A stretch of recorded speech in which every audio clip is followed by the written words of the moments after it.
سعودی عرب ریاض سفارت خانہ پاکستان ریاض میں یوم یکجہتی کشمیر کی تقریب منعقد کی گئی، جسے پاکستانی کمیونٹی نے کثیر تعداد میں شرکت کی۔ تقریب کا باقاعدہ آغاز تلاوت قرآن پاک سے کیا گیا۔ پاکستان اور سعودی عرب کا قومی ترانہ پڑھا گیا۔ تقریب میں وزیر اعظم پاکستان عمران خان اور صدر پاکستان ڈاکٹر عارف علوی کا پیغام پڑھ کر سنایا گیا۔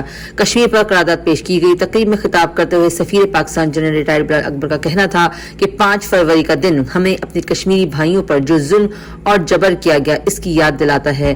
ہم اپنے کشمیری عوام کے ساتھ ہیں اور انشاءاللہ ایک دن کشمیر آزادی کا سورج دیکھے گا۔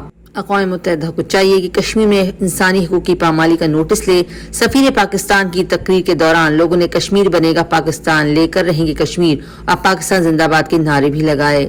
سعدیہ خان، سعودی عرب۔